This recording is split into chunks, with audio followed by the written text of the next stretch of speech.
Chez le Seigneur, sa vie fut vécue sur la base de la croix en tant que principe de vie. Et cela nous amène à cette constatation, c'est que la croix en nous signifie le refus de vivre pour nous-mêmes, mais de vivre pour Dieu. Et cela nous conduit à ceci, c'est que l'adoration nous entraîne à cette autre expérience, la mort pour moi, la vie pour les autres. Ceci fut aussi le témoignage rendu durant la vie de Paul exprimé par ses paroles. Ainsi, la mort agit en nous et la vie agit en vous. 2 Corinthiens 4,14. Où en sommes-nous à ce sujet? Avons-nous compris clairement ce qu'est l'adoration, ce qu'elle implique?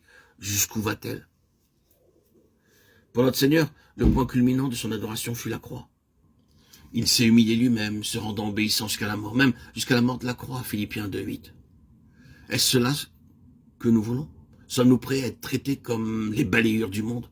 Sommes-nous de ceux qui acceptent de tout leur cœur de demeurer dans la mort à eux-mêmes pour faire toute la volonté de Dieu, afin que d'autres aient la vie? Si oui, nous sommes un peuple d'adorateurs préparés pour les plus hautes fonctions dans les âges à venir.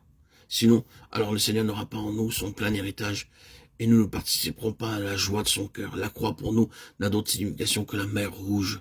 Mes péchés au fond de la mer, ce n'est pas là le si grand salut. Hébreux 2,3. La dispensation dans laquelle nous sommes est appelée celle de la grâce, de l'Église du Saint-Esprit.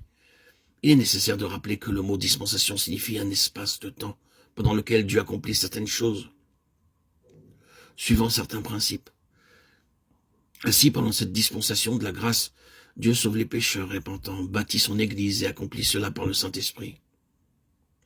Il est très important de bien comprendre le caractère particulier de la présente dispensation, et puisqu'elle est appelée celle du Saint-Esprit, cela veut dire que Dieu accomplit maintenant par lui son dessein, qui consiste en premier lieu à amener les âmes au salut, à entreprendre en chacune d'elles une œuvre très profonde pour les amener à la conformité de son Fils, à sa ressemblance, et ensuite à les assembler les unes aux autres en vue de les amener dans l'unité pour qu'elles constituent l'homme nouveau, un homme corporatif, Éphésiens 2,15.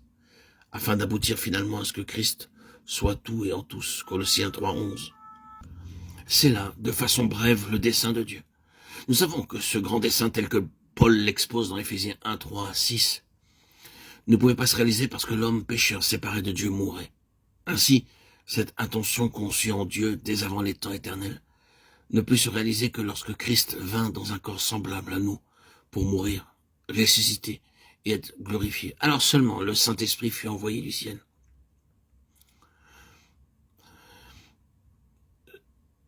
Tout ce que Christ a réalisé pour nous, le Saint-Esprit doit le réaliser en nous. Ainsi, la mort et la résurrection de Christ ne sont pas seulement des faits qui se sont déroulés il y a près de 2000 ans. Mais le but du Saint-Esprit, c'est que la croix soit vécue intérieurement en nous. Vivre la croix subjectivement se résume à ces quelques mots.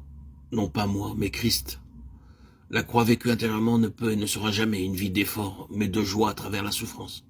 Ainsi, non pas moi, mais Christ, ne sera imposé, jamais imposé. C'est quelque chose que je choisis de tout mon cœur, car j'ai vu que Christ est le vrai homme possédant la vraie vie.